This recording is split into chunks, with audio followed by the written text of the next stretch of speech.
நம்முடைய ஈமான் எல்லாம் இறைவன் நமக்கு தந்த ஒரு பாக்கியமாக நம் மடியில் வந்து விழுந்த ஈமான். அதனால்தான் வெயிலுடைய அருமை நிழலில் இருப்பவனுக்கு தெரியாது. வெயில் சுடுன்னு சொல்லி வெளியுள்ளவனுக்கு தான் தெரியும்.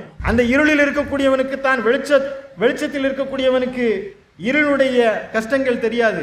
இருளிலே இருந்து வரக்கூடியவனுக்கு தான் வெளிச்சம் என்றால் என்ன தெரியும், இருள் என்றால் என்ன தெரியும். வெயிலில் கால் பொக்களம் வருவதற்காக துடித்தவன் மர நிழலில் வரும்போதுதான் அடடா நிழல் என்றால் என்னவென்று தெரியும். தொடக்கத்திலிருந்து நிழலிலே அமர்ந்தவர்கள், தொடக்கத்திலிருந்து வெளிச்சத்திலே வாழ்ந்த நமக்கு இந்த இஸ்லாம் என்ற அந்த அருட்பாக்கியம் நமக்கு தெரியவில்லை.